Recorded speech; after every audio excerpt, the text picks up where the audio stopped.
ಹುಣಸಗಿರಿಯ ಕೋಳಿ ಫಾರ್ಮ್ಗೆ food and safety ಅಧಿಕಾರಿಗಳು ಭೇಟಿ.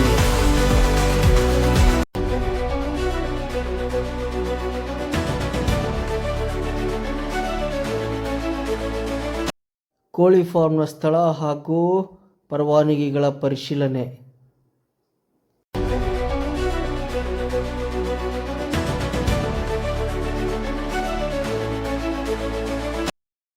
ಕೋಳಿ ಫಾರ್ಮ್ದಲ್ಲಿ ಉತ್ಪಾದನೆ ಆಗ್ತಿರ್ತಕ್ಕಂಥ ಮೊಟ್ಟೆಗಳನ್ನು ಬೆಳಗಾವಿಯ ಆಹಾರ ಇಲಾಖೆಯ ಮುಖ್ಯ ಪ್ರಯೋಗಾಲಯಕ್ಕೆ ಮೊಟ್ಟೆಗಳ ಪರಿಶೀಲನೆಗಾಗಿ ಗುಣಮಟ್ಟಕ್ಕಾಗಿ ರವಾನೆ ಮಾಡಲಾಯಿತು.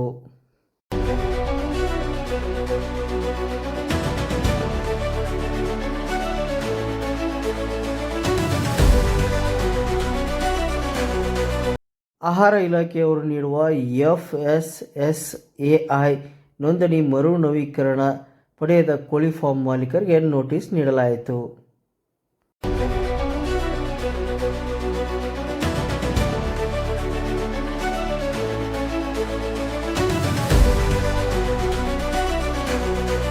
ಹುಣಸಗಿರಿಯ ಕೋಳಿ ಫಾರ್ಮ್ಗೆ ಭೇಟಿ ನೀಡಿದ ಆಹಾರ ಇಲಾಖೆಯ ಅಧಿಕಾರಿ ಚೇತನ್ ಅವರು ಸ್ಥಳ ಪರಿಶೀಲನೆ, ಪರಿಸರ ಹಾಗೂ ಸುರಕ್ಷತೆಯ ನಿಟ್ಟಿನಲ್ಲಿ ಕೋಳಿ ಫಾರ್ಮ್ನಲ್ಲಿ ಉತ್ಪಾದನೆಯಾಗುವ ಮೊಟ್ಟೆಗಳನ್ನು ಬೆಳಗಾವಿಯ ಮುಖ್ಯ ಆಹಾರ ಇಲಾಖೆಯ ಪ್ರಯೋಗಾಲಯಕ್ಕೆ ಕಳಿಸಿಕೊಡಲಾಗಿದೆ.